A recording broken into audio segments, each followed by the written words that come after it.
देश में डिजिटलाइजेशन को बढ़ावा देने के लिए सरकार लगातार काम कर रही है। यूपीआई लेन देन के आंकड़े भी हर महीने नया रिकॉर्ड बना रहे हैं और आरबीआई ने हाल ही में ई रूपी को भी लॉन्च किया है। अब इसकी पहुंच लोगों तक बढ़ाने के लिए एसबीआई ने ई रूपी बाई एसबीआई को शुरू किया, जिसमें ग्राहकों के लिए 4 सितंबर को नई सर्विस शुरू की गई, जिसके तहत अब ग्राहक किसी भी मर्चेंट यूपीआई क्यूआर कोड को स्कैन करके ट्रांजैक्शंस कर सकते हैं। देश के सबसे बड़े सरकारी बैंक एसबीआई ने डिजिटलीकरण को बढ़ावा देने के लिए ये सर्विस शुरू की है।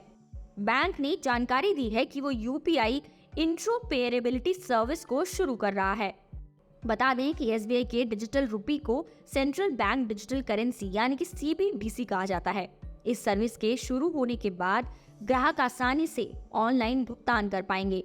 वहीं अगर बाकी बैंकों की बात करें तो एचडीएफसी देश का ऐसा पहला बैंक है जिसने अपने ग्राहकों और मर्चेंट्स को इंट्रोपेरेबल क्यूआर कोड्स अवेलेबल कराए।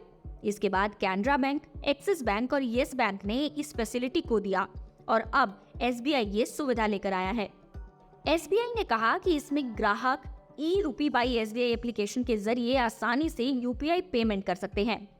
अब आइए जानते हैं कि कैसे की जाती है ये पेमेंट। तो इसके लिए सबसे पहले आपको ई रूपी में रजिस्टर करना होगा।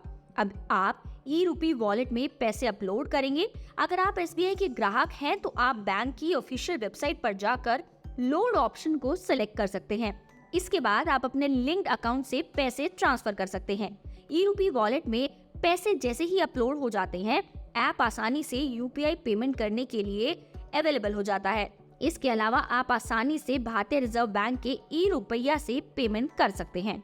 बता दें कि एसबीआई ने पिछले साल दिसंबर में सबसे पहले डिजिटल रुपी की शुरुआत की थी। इसके बाद धीरे धीरे प्राइवेट बैंकों ने इसे अपनाया और अब ई रूपी बाई एसबीआई के जरिए ये यूपीआई पेमेंट बड़ी आसानी से हो जाएंगी।